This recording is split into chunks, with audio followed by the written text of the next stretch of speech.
اسمعوا المسخره اللي يقول لك احنا بنزداد المسيحيه، انتوا اللي بتزدروها والله. هيرن تاني؟ امال ايه؟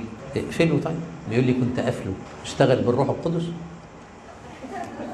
امال التليفون اشتغل بالروح القدس؟ بتتريقوا على الهكم او يعني واحد من الثلاثه اللي انتوا بتعبدوهم. ادي كهنه الكنيسه القمص بشوي حلمي، بصوا اسمعوا الكاهن ده. مرة واحد عرف يعني ان ربنا بيكافئ اللي بيدوله، فدخل حط جنيه في الصندوق، فطلع وهو طالع لقى جنيه واقع في الارض. قال يا سلام يا رب، هكذا استجابتك سريعه وفرحانه. وراح لابونا قال له ابونا تصور انا لقيت جنيه واقع في الارض. قال له حبيبي ربنا بيقول لك خد الجنيه بتاعك واطلع بره.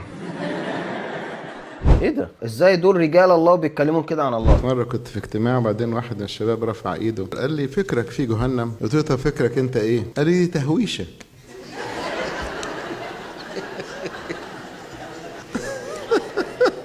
قلت له ازاي يعني؟ قال لي دلوقتي واحد نفس المثل ده، واحد قال لابنه لو اتاخرت هموتك، واتاخر يموته. قلت له قال لي هيك. قلت له طب في الاخر ربنا هيعمل ايه يعني؟ قال لي هيوقفنا طابور على الباب، كل واحد يديله قلمين ويدخله. هو انتوا بتنكتوا على الاله عندكم يعني ولا ايه؟ مش فاهم ايه ده بجد. قاعدين بيتريقوا على الجنه والراجل بيقول له كلام الطبيعي يرد عليه بقى لا ما يصحش ما ينفعش، لا قاعدين بيضحكوا. ده ما فيش فطر، ده ما فيش فطر. الناس دي الههم في نظرهم رخيص.